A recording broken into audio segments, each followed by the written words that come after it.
পাতলা মানুষ যদি হইতো কি আমার এত বড় কথাটা বললো, তোমরা আমার এত ভক্তবৃন্দ, ওই পলাশ এত ভক্তবৃন্দ আয়, ঠিক না? এটা অ্যাকশন নিয়ে যা, ঠিক না?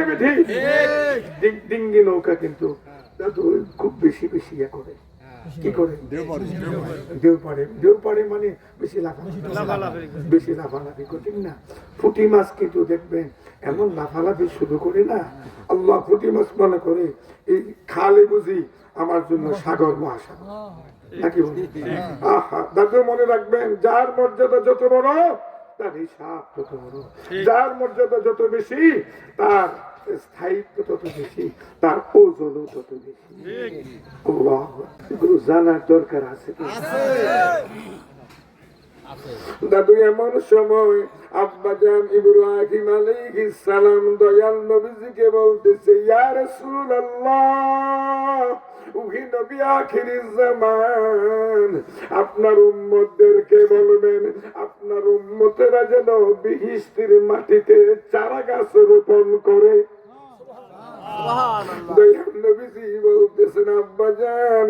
আমার উম্মত কিভাবে বেহিশতির মাটিতে চারা গাছ রোপণ করবে?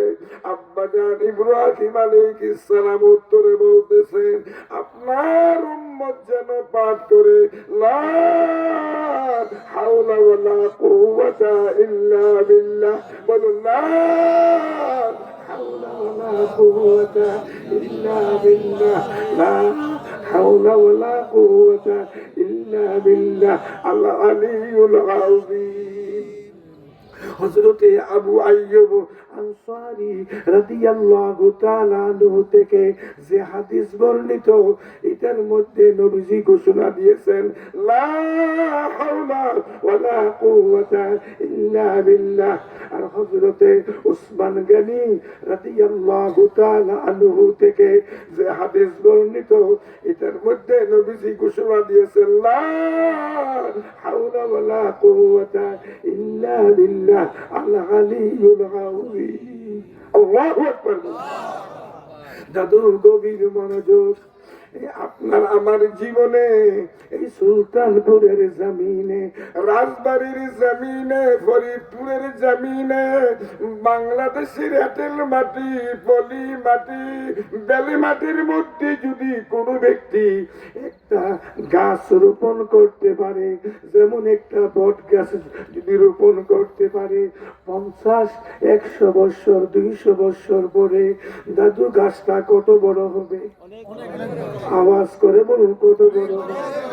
দাদু দুনিয়ার সাধারণ মাটি, এঁটেল মাটি, পলি মাটি, এই মাটির মধ্যে যদি কোনো মানুষ দোআঁশ মাটির মধ্যে একটা চারা গাছ রোপণ করে, 150-200 বছর পরে গাছটা বিশাল গাছে পরিণত হয়ে যায়, বিশাল বৃক্ষে পরিণত হয়ে যায়। আল্লাহ চাহে তো আপনার আমার জীবনে একটা গাছ যদি জান্নাতের মাটিতে রোপণ করতে পারি, এই গাছটা কত বড় হবে বলুন তো? আল্লাহ পাক পরবর্তীকার আলম তার পিয়ারা হাবিবের তুফাইলে আমাদেরকে কতই না সুবর্ণ সুযোগ দিয়েছেন, কতই না দয়া করেছেন। কেমন হুজুর বলেন, বাবা আমি আপনাদেরকে ফজরের নামাজ আনতে আপনাদেরকে ওজিফা শরীফ দিয়েছি। এই ওজিফা শরীফের প্রথম হলো 100 বার দুরূদ শরীফ, তারপর হলো লা হাওলা ওয়ালা কুওয়াতা ইল্লা বিল্লাহ 500 বার, তারপর হলো 100 বার দুরূদ শরীফ। আমল করতে থাকো, ইনশাআল্লাহ মাটিতে হাত দিলেও স্বর্ণ হয়ে যাবে, আল্লাহর রহমতে ভরপুর হয়ে যাবে।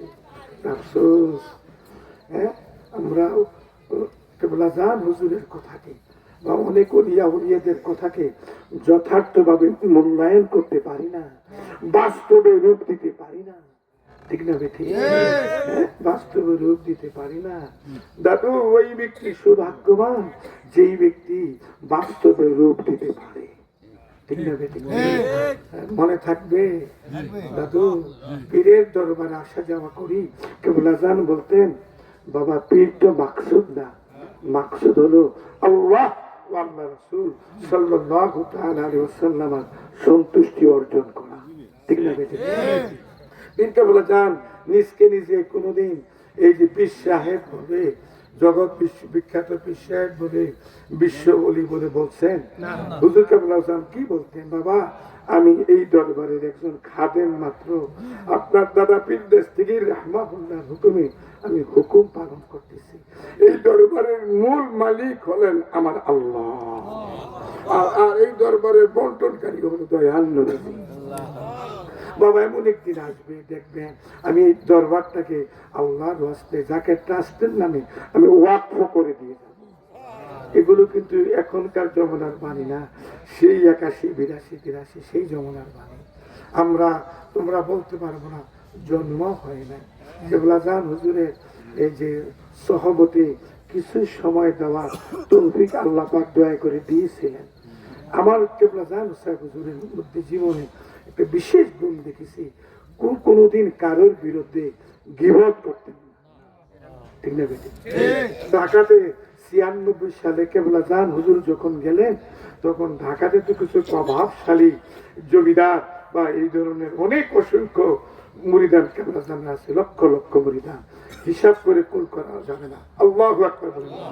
কিছু সংখ্যক মুরিদান লাগিয়া নালিশ করলো, কেবলা জান হুজুর তথাকথিত একজন পীর সাহেবের ছেলে ঢাকা গোলাবাগ মাঠে চ্যালেঞ্জ করেছে, হুজুর যদি ঢাকা একবার আসেন তাহলে সে এবং তার মুরিদান সহ এসে আপনার কাছে মুরিদ হবে। হুজুর এই নালিশ করার পরে হুজুর কেবলা জান বলতেছে, বাবা সে তো আমার বয়সে বড়, জোশের সাথে অনেক কিছু বলে ফেলতে পারে, বাবা সেও তো বাবা এই যে একটা তরিকতের খেদমতে নিয়োজিত আছি, আমি দোয়া করি আল্লাহ পাক যেন তাকে সঠিক সমঝ দান করে। আফসোস যদি পাতলা মানুষ যদি হইতো, কি আমার এত বড় কথাটা বললো, তোমরা আমার এত ভক্তবৃন্দ ওই পলাশ এত ভক্তবৃন্দ ঠিক না, এটা অ্যাকশন নিয়ে যা। ঠিক না বেঠি? ডিঙ্গি নৌকা কিন্তু খুব বেশি বেশি ইয়ে করে, কি করে দেও পারে মানে বেশি লাফালাফি করে। ঠিক না? পুঁটি মাছ কিন্তু দেখবেন এমন লাফালাফি শুরু করে না, আল্লাহ পুঁটি মাছ মনে করে এই খালে বুঝি আমার জন্য সাগর মহাসাগর, নাকি বলি? আহা দাদু মনে রাখবেন, যার মর্যাদা যত বড় তার হিসাব তত বড়, যার মর্যাদা যত বেশি তার স্থায়িত্ব তত বেশি, তার ওজনও তত বেশি। কষ্ট হচ্ছে দাদু, গভীর মনোযোগ। এই যে আমরা বর্তমানে ওয়াজ নসিহত হচ্ছে, গতকাল মাদারীপুর আমাদের মাস্টার আলমগীর সাহেবের বাড়িতে ঐতিহাসিক ইসলামী জালসা, আলহামদুলিল্লাহ। আজকেও এখানে রাজবাড়ী সুলতানপুরের জমিনে তোরাবাড়ি শেখের বাড়িতে আজিমুসান ইসলামী জালসা। আমি সেখানেও বলেছি আমার একজন শ্রোতার দরকার। সবাই মুখ করবে কতজন? এটা শরীয়তপুরে বলছি, ওই মাস্টার ঘাটে কজন শ্রোতার একজন, দুইজন না, এমন একজন শ্রোতা যে শ্রোতা আমার জন্য আল্লাহর দরবারে ভিক্ষা চাবে, এমন একজন শ্রোতা যার কাল মদিনা কামলিওয়ালা নুরানি কদম মোবারক মুখী, এমন একজন শ্রোতা যার কাল আলমে লাহুত মুখী, এই যে নূরের জগৎ মুখী, এমন একজন শ্রোতা যদি থাকে এটা আমার জীবন ধন্য। এইটা লক্ষ লক্ষ কোটি কোটি মানুষ দেখতে চৌখের শোভা, কিন্তু একজন যথেষ্ট। কেবল আজান বলতেন এক ঘোড়া এক চাবুকে, নাকি বললাম? আল্লাহু আকবার। মজলিসে হাজার হাজার লক্ষ লক্ষ লোক হয়, সবাই কিন্তু আল্লাহর পেয়ারা না, মদিনা ওয়ালার পেয়ারা না। আবার কিছু কিছু এক দুজন চারজন আছে দেখা যায় তার সাথে রাসূল পাকের নূরানি কদম মুবারকের সম্পর্ক রয়েছে এবং তার চক্ষুদের মধ্যে আল্লাহর প্রদত্ত নূর বিরাজ করতেছে। আপনার আমার ডানে বামে সামনে পিছনে বসা আছে, অনুমান করতে পারি না। দাদু মনে রাখবেন, ডুবুরিরা যখন সাগর মহাসাগরের তলদেশে চলে যায় তাদের টার্গেট থাকে কোন ঝিনুকের মধ্যে এই যে মানিক পাওয়া যায়। কি পাওয়া যায়? মানিক মুক্তা পাওয়া যায়। আওয়াজ করে বলে কি পাওয়া যায়? মুক্তা পাওয়া যায়। সেই সন্ধানে সেই টার্গেট নিয়ে সে হাঙ্গর কুমিরের কোনো ভয় করে না, সমুদ্রের তলদেশে চলে যায়। সব ঝিনুকের মধ্যে যে মানিক থাকে এইটা ডুবুরিও জানে। এর মধ্যে সে 1 সপ্তাহ গেল, 2 সপ্তাহ গেল, 1 মাস, 2 মাস, 1 বছর, 2 বছর, এমন একদিন আসে ওই ডুবুরির মনের নেক বাসনা আল্লাহ পুরা করে দেয়, এমন একটা ঝিনুক মিলিয়ে দেয় যে ঝিনুকের মধ্যে মুক্তা বিরাজ করতেছে। এই মুক্তাকে সেই জীবনে ধন্য হয়ে যায়, অভাব অনটন দূর হয়ে যায়, মনের নেক বাসনাও দূর হয়ে পুরা হয়ে যায়, এলাকার সবচেয়ে বড় জমিদার হয়ে যায়। মাহফিলের মধ্যে হাজার হাজার মানুষ থাকতে পারে, সব মানুষের মধ্যে কিন্তু মণিমুক্তা মানিক বিরাজ করে না। ওই ওই ব্যক্তির মধ্যে মানিমুক্তা, ওই ব্যক্তির মধ্যে যে দাদু সেই মুক্তা মণিমুক্তা সে মানিক বিরাজ করে, যার মধ্যে আল্লাহ আল্লাহ রাসূলের মহব্বতের নূর বিরাজ করতেছে। মুর্দা দিল চিরজিন্দা হয়ে লতিফায়ে কলবে ইসমে জাত আল্লাহ আল্লাহ জিকির জারি হয়ে গেছে। কেবলাজান বলতেন বাবা এমন একদিনও আসতে পারে আল্লাহ পাক তার রহমতের নজরে তার প্রিয়ারা হাবিবের তো ভাইলে এমন নিয়ামত প্রদান করতে পারে যেই দিন আপনার আপন দেহের 33 কোটি লোমকূপ দিয়ে আল্লাহ আল্লাহ জিকির জারি হয়ে এই দরজা যার নসিব হয়ে গেল, নিশির শেষ ভাগে প্রাসরে বলতেন তার সুলতানুল আজগারের দরজা নসিব হয়ে গেল। এই দরজা যার নসিব হয়ে গেল সে যেন সবে মাত্র বেলায়েতের ক্লাসে পদার্পণ করলো। দাদু কেবলাজান হুজুর তরিকা দেওয়ার সময় কি বলতেন, বাবা আপনাকে লতিফায়ে কালবে সবক দেওয়া হচ্ছে, সদা সর্বদা আল্লাহকে স্মরণ রাখবেন, এই খেয়ালেই বাবা নামাজ পড়বেন, দুনিয়াদারি কাজ করবেন। বাবা আল্লাহ যেন ভুল না হয়, আল্লাহ যদি ভুল হয়ে যায় মুহূর্তের মধ্যে বাবা ধ্বংস হবার সম্ভাবনা আছে, বলতো কিনা? তাই আজকের এই মাহফিল থেকে সুলতানপুরের জমিন থেকে আমরা একটা নসিহত বাড়িতে নিয়ে যাব। ও আমার প্রাণ প্রিয় সুলতানপুর গ্রামবাসী, আমি আবু নাসের জেহাদি কথা বলতেছি, এই গ্রামে আজ ভবিষ্যতে আসতে পারে কিনা আল্লাহ পাক সবচেয়ে বেশি ভালো জানেন। আমি আপনাদেরকে বলে যাচ্ছি, এই মুর্দাদের যদি কোনো ব্যক্তির জীবনে জিন্দা করতে পারে তার দুনিয়া ও আখিরাতের জীবনের সেই সফলতার গ্যারান্টি হয়ে যায়। তখন সেই সাধারণ মুমিন থাকে না, মুমিনে কামিল হয়ে যায়। কিন্তু এই ক্লাসে পদার্পণ করতে হলে ইমানদার হতে হবে। কি হতে হবে? ইমানদার হতে হবে। মুনাফিক পাহাড় পরিমাণ এলেম আমল যদি অর্জন করে লাভ হবে না, আওয়াজ লাভ হবে না, লাভ হবে না। কিন্তু মুমিন ঈমানের সাথে যদিও গুনাহগার, সে যদি একটু আমল করে তখন তার ঈমানি নূর বৃদ্ধি পায়। ঠিক না? ঠিক। দাদু গভীর মনোযোগ, গভীর মনোযোগ। আমরা অনেক সময় হক্কানি আলেমদের জবান থেকে শুনতে পাই কারামাতুল আউলিয়ায়ে হাক্কুন, ওলি আউলিয়াদের কারামত সত্য। এটা আহলুস সুন্নাত ওয়াল জামাতের প্রথমত আকীদা, এটা আহলুস সুন্নাত ওয়াল জামাতের প্রথমত আকীদা। আউলিয়া কেরামের এই যে দাদু যে কেরামত সত্য না মিথ্যা? সত্য। কারা কারা বিশ্বাস করেন? رسالت ولی اللہ جکانے ولی اللہ جکانے نعرہ تکبیر نعرہ رسالت نعرہ تکبیر। ওলি আউলিয়াদের কারামত সত্য না মিথ্যা? দলিল দলিল শরিয়া কায়েদে নসবির মধ্যে উল্লেখ রয়েছে কারামাতুল আউলিয়ায়ে হাক্কুন, ওলি আউলিয়াদের কারামত সত্য।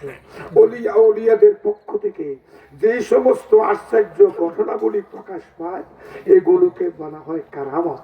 এগুলো কি বলা হয়? আর নবী রাসূল আম্বিয়া আলাইহিমুস সালামদের পক্ষ থেকে যে সমস্ত আশ্চর্য ঘটনাবলী প্রকাশ পায় এগুলোকে বলা হয় মুজিজাত। কি বলা হয়? মুজিজাত। অর্থাৎ মুজিজা বলি আমরা। আপনারা শুনলে খুশি হবেন, আব্বাজান আদম আলাইহিস সালাম হতে নিয়ে হযরত ঈসা আলাইহিস সালাম পর্যন্ত আল্লাহ জাল্লা শানুহু আম্মা নওয়ালুহু মানব জাতির হিদায়াতের জন্য কতই না নবী রাসূল সকলেই ধুলির দরায় পাঠিয়েছেন। দাদু, শরীয়তের দৃষ্টিকোণ থেকে নবী রাসূল সকল যখন এই পর্দা করলেন, মানবের চোখের আড়ালে চলে গেলেন, তিনাদের মুজিজাত বন্ধ হয়ে গেল। শুনলে খুশি হবেন, আমরা আমার নবীজির উম্মত। আমার নবীজি মানবের চোখের আড়ালে চলে যাওয়ার পরেও, নবী পাকের ইন্তেকাল শরীফের পরেও, নবী পাকের বিশাল শরীফের পরেও দয়াল নবীজির মুজিজা বন্ধ হয় নাই, এখনো আছে, কিয়ামত পর্যন্ত চালু থাকবে। বলতে পারেন এই মুজিজার নাম কি? এই মুজিজার নাম হলো পুত পবিত্র কালামে মজিদ ওয়া ফুরকান হামিদ। আম্মা জান আয়েশা সিদ্দিকা রাদিয়াল্লাহু তাআলা আনহার খেদমতে সাহাবী কেরামদের মধ্য হতে যখন প্রশ্ন করা হলো, আম্মা জান রাসূল পাকের চরিত্র শরীফ কি? অর্থাৎ সাহাবী কেরামদের মধ্য হতে নবী পাকের চরিত্র শরীফ প্রসঙ্গে যখন প্রশ্ন করা হলো, আম্মা জান উত্তরে বলতেছেন, কানা খুলুকুল কুরআন। নবী পাকের চরিত্র শরীফ হলো কুরআন শরীফ।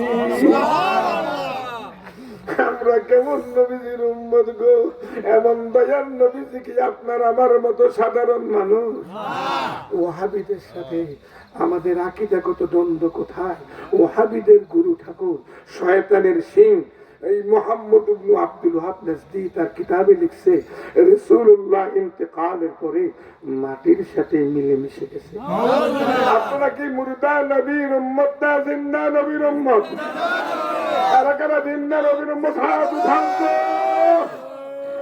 তাকবীর, আল্লাহু আকবার, রিসালাত, ইয়া রাসূলুল্লাহ, বিশ্বলি খাজা ফরিদপুরি জিন্দাবাদ, বিশ্বলি খাজা ফরিদপুরি জিন্দাবাদ, পবিত্র আজম সানি ইসলাম জলসা জিন্দাবাদ, আমরা সিদ্দিয়াত সাহেব জিন্দাবাদ, তাকবীর, আল্লাহু আকবার। সুলতানপুরের জমিনে আমি গুনাহগার কয়েকটা কথা স্বল্প সময়ে বলে যাই।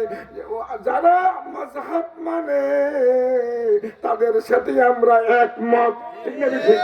তরিকতের ইমামদেরকে যারা মানে তাদের প্রতি আমাদের লক্ষ কোটি সালাম। কিন্তু মনে রাখবেন গো, ইদানিং কালে কিছু সংখ্যক মুনাফিক নিমক হারাম বের হয়েছে, চশমখুর বের হয়েছে। ওলিয়া উলিয়াদের জিয়ারতে যাওয়া, ওলিয়া উলিয়াদের মাজার শরীফে যাওয়াটাকে পছন্দ করে না, ঠিক না? ঠিক। আমি প্রায় বক্তব্যে বলে থাকি, তোমরা লিখে রাখো, ওলিয়া উলিয়াদের জিয়ারতে লক্ষ লক্ষ কোটি কোটি মুমিন মুসলমান যাচ্ছে, কিয়ামত পর্যন্ত যাইতে থাকবে, আর তোমাদের জিয়ারতে একটা বিড়ালও যাবে না। আল্লাহু আকবার। ঈমান আগে না আমাল আগে? ঈমান আকীদা আগে না আমল আগে? আকীদার মধ্যে যদি ত্রুটি বিচ্ছুটি থাকে, তার পাহাড় পরিমাণ এলেম আমল কোন কাজে আসবে? আসবে না।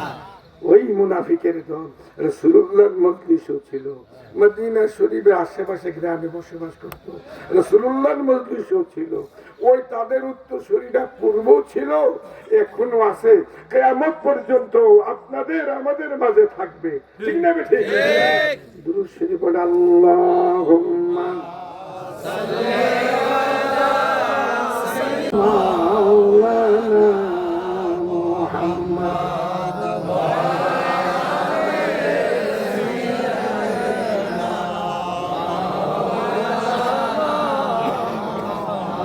আপনাদের কষ্ট হচ্ছে না? গভীর মনোযোগ। এই এলাকায় কাওমি মাদ্রাসায় থেকে দাওরা হাদিস করেছেন, বালিয়া মাদ্রাসা থেকে title, double title, triple title করেছেন হাদিস তাফসীর ফিকহের উপরে। তাদের দৃষ্টি আকর্ষণ করতেছি, গভীর মনোযোগ। দেওবন্দ মাদ্রাসার প্রতিষ্ঠাতার নাম হলো আল্লামা আবুল কাসেম নানাতুবি সাহেব, ঠিক না? নানাতুবি সাহেব দাদু তিনি বর্ণনা করতেছেন, আমি স্বপ্ন যুগে দেখলাম দয়াল নবীজি দেওবন্দের জমিনে আসছে। আসার পরে নবী পাকের হাত মোবারক, যে লাঠি মোবারক ছিল, এই লাঠি মোবারক দিয়ে তিনি মাদ্রাসার সীমানা ঠিক করে দিয়ে গেল। আল্লামা নানাতুবি সাহেব হুজুর বর্ণনা করেন, সকালবেলায় উঠে আমি আবুল কাসেম নানাতুবি দেওবন্দের জমিনে নবী পাকের লাঠি মোবারকের চিহ্ন দেখতে পাইলাম। ওইভাবে আমি একটা মাদ্রাসা বানাইলাম, মাদ্রাসার ঘর বানাইলাম। এই ঘরটার নাম রাখলাম দায়রায়ে নববী শরীফ। আমার নবী পাক যদি দাদু দেওবন্দের জমিনে এসে নুরানি লাঠি মোবারক দিয়ে মাদ্রাসার সীমানা ঠিক করে দিতে পারে, নবীজি আল্লাহর ক্ষমতায় বাংলার জমিনে আসতে পারে কিনা?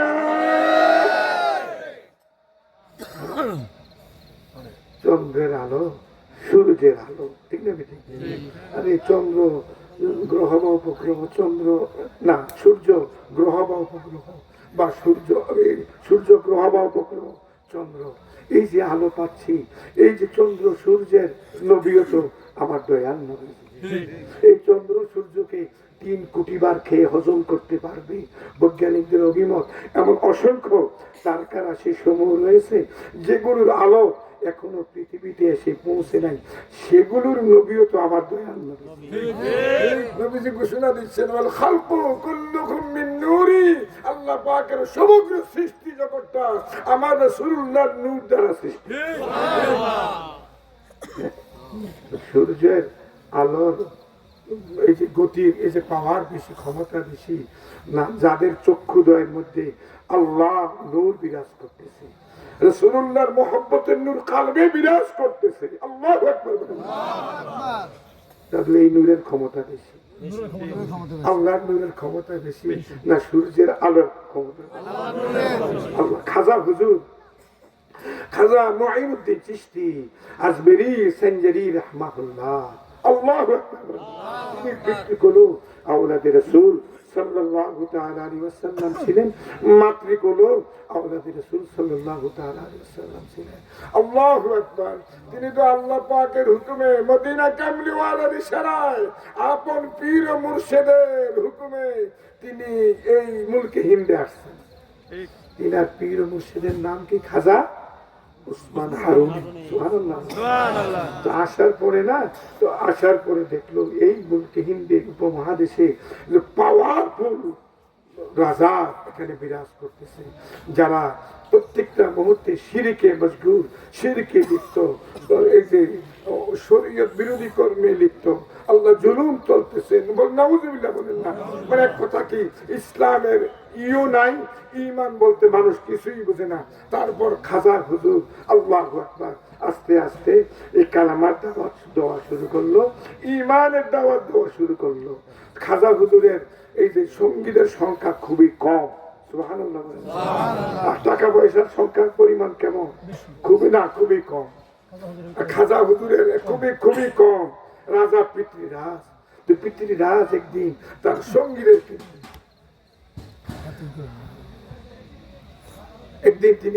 তিনার সঙ্গীদেরকে নিয়ে গোপন বৈঠক করলেন। বৈঠক করে বলতেছে, ও আমার সঙ্গীরা, উজির নাজিরেরা, আমার মা একটা কথা বলেছিল যে সুদূর সানজার থেকে ওই যে দরবেশ এসেছে পুত্রধর, তার সাথে বেয়াদবি করিস না। সে কিন্তু সাধারণ ব্যক্তি নয়, ও শরীর একটা শক্তি নিয়ে আসছে। এখন কি করতে পারি?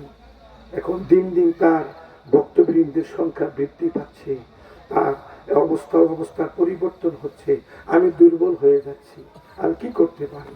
তখন এক মানে সৎসঙ্গ স্বর্গবাস, অসৎসঙ্গ সর্বনাশ, অসৎ এক সঙ্গী সে বলতেছে, রাজা দিরাজ যাহাপনা কাজ করো, একটা যুবতী সুন্দরী মেয়ে যদি তার সামনে পাঠিয়ে দেওয়া যায়, আর সেই সুন্দরী যুবতী মেয়ের দিকে যদি সে খারাপ নজরে, কুনজরে দৃষ্টি করে, সে যে আধ্যাত্মিক শক্তিরা নিয়ে আসছে, আসমানি শক্তি নিয়ে আসছে, আল্লাহ প্রদত্ত শক্তি নিয়ে আসছে, এরা মুহূর্তের মধ্যে লোপ পেয়ে যাবে।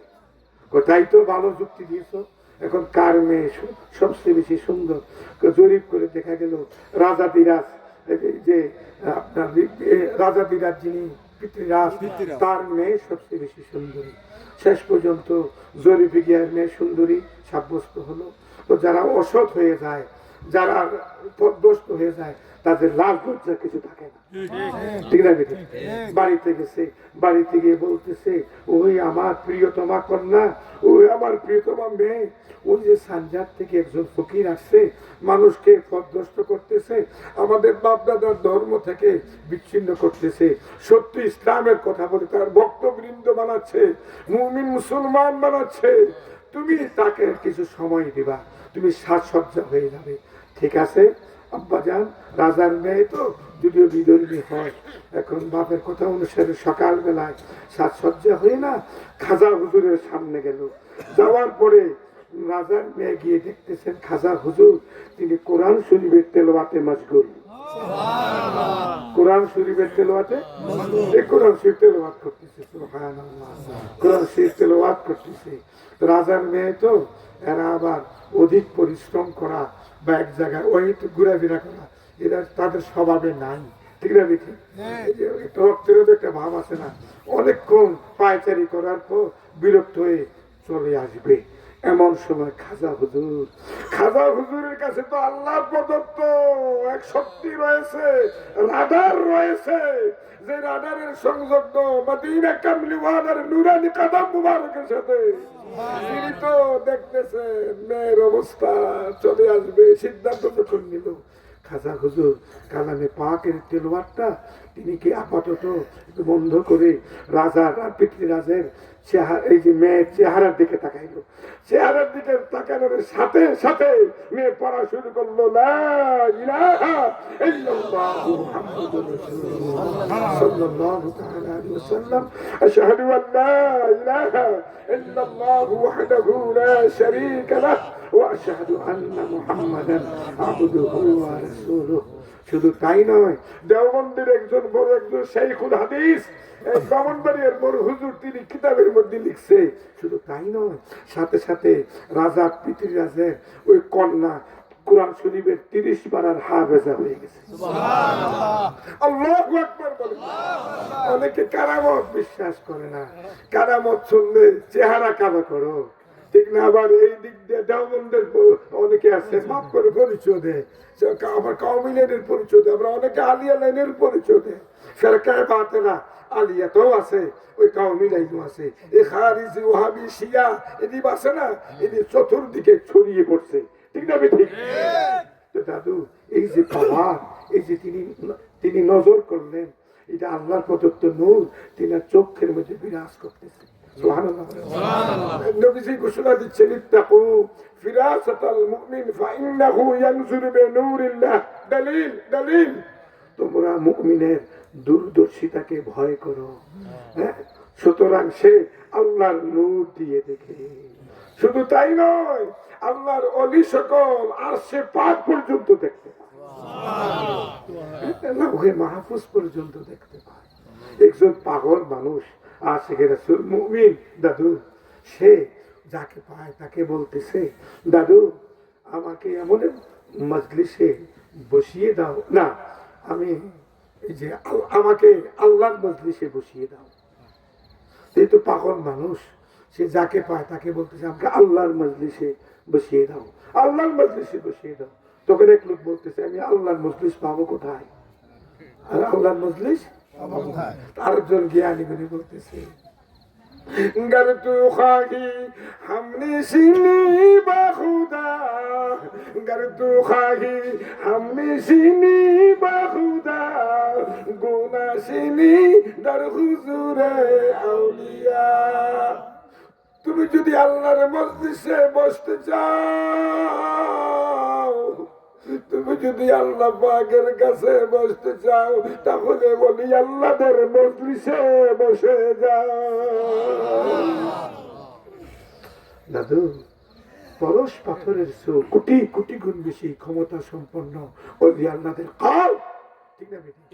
কালদের সংস্পর্শে যারা যত কিঞ্চিত পরিমাণ সম্পর্ক করতে পেরেছে, ছোঁয়া লাগাতে পেরেছে, তারা দুনিয়া আখেরাত কামিয়াব। আলহামদুলিল্লাহ। আমি অনেকক্ষণ হয়ে গেল দাদু, এই যে 1 ঘন্টা মতো হয়ে গেল, এতক্ষণ তো কথা বলি না, আজকে ভালোই লাগতেছে। তো বক্তব্যের শেষ পর্যায়ে আরো কয়েকটা কথা বলবো কিনা? ওই যার বাড়িতে আসছে তিনার নাম নাকি?